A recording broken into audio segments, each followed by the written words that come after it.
Hello, my name is Otilia Zvoristeanu and I'm an assistant professor at the Faculty of Automatic Control and Computer Engineering, part of the Technical University of Iași.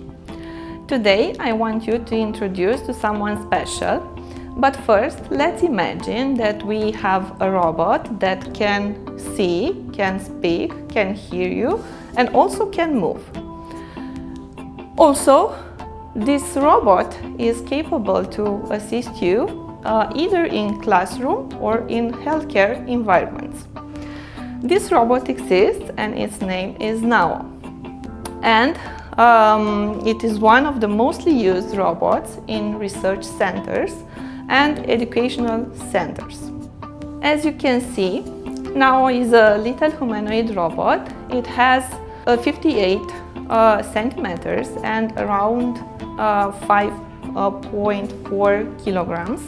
So it's pretty small and it's pretty fun for children to play with. It is compact and it is safe for human interaction, being so small.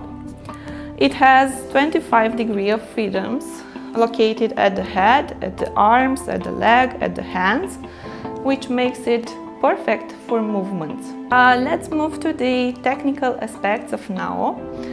It has a quad-core processor to process our algorithms and our code.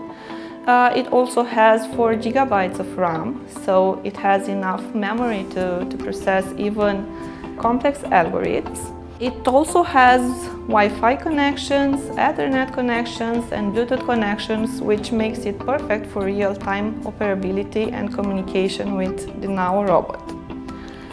If we move to the senses of our robot, we have 2 cameras, one at the top and one at the bottom, through which the NAO robot can see and perceive the environment. So it's perfectly fit for example, face detection, emotion recognition, or other complex tasks like object detection.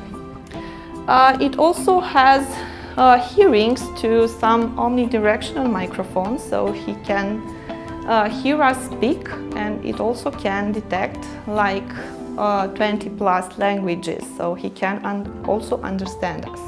He also has speakers, so he can talk to us.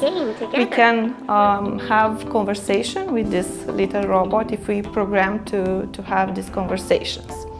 It also has some tactile sensors which are spread along the robot, on the head, on the arms, on the legs, which allows us to interact with the robot through tactile or touching its sensors.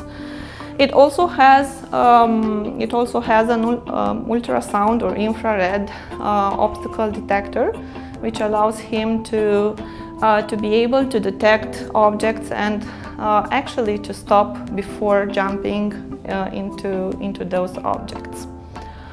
To program the sensors and the NAO robot, we have various ways to do it. We can program in Python, C++, or even we have an environment which is called choreograph, which is like some blocks, building blocks, which we can put together as a puzzle, and we can perform different types of movements, different types of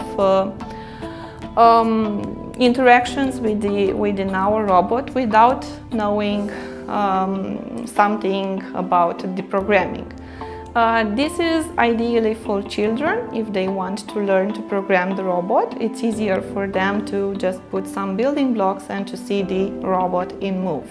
So the NAO robot is mostly used in academic research and in academic settings. It can be used to help students to learn programming, robotics or artificial intelligence, because it supports this type of interaction also. It also can be used for research, for example in computer vision tasks like face detection, emotion recognition, obstacle detection, even trying to navigate into a room full of obstacles. But it is also used in the healthcare environment And in this case, I can give you some examples. It can be used for the elderly in order to have a companion or to have someone to remind you to take your pills.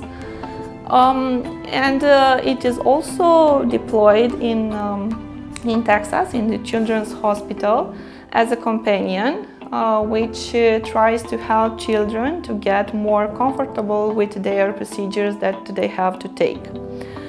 So he can distract them, either having conversation, either playing games or other types of distraction that we can program. We have also used the NAO robot for research, and in this case we collaborated with the Therapy Center for Autism, and we have developed various applications for children in order to interact with it. The applications are mostly related to the applied behavior application. This means that the robot tells the children to do a task and helps the children perform this task and gives them other types of, let's say, examples in order to be able to finish the tasks. If they succeed in performing the task, then the NAO robot tells them they are great success, you're very intelligent. If not, we have programmed NAO to have some encouraging messages like try again, you'll do best next time, and so on. And we have also had the pleasure to go with the NAO robot at the center, and we have tested it with the children from the autism spectrum disorder. And they were very exciting at meeting NAO. They were very happy, and the interaction between the robot and the children was very normal. NAO succeeded to keep the attention of the kids, and they enjoyed to touch the robot, to follow the robot in performing some task and trying to mimic the tasks that the robot was trying to do. Even if it's a friendly companion, and even if we can program it to perform various tasks, the robot still has some limitations. One of them is that its battery keeps around 60-90 minutes, and we need to charge it again in order to be able to use it in longer settings. And another limitation is the walking speed. He cannot run with us, so it's better not to use it in cluttered environments because it will be heavier for it to move in those environments.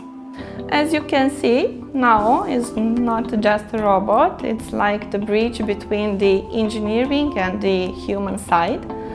So we try to program it in order to perform various tasks that would be helpful for humans.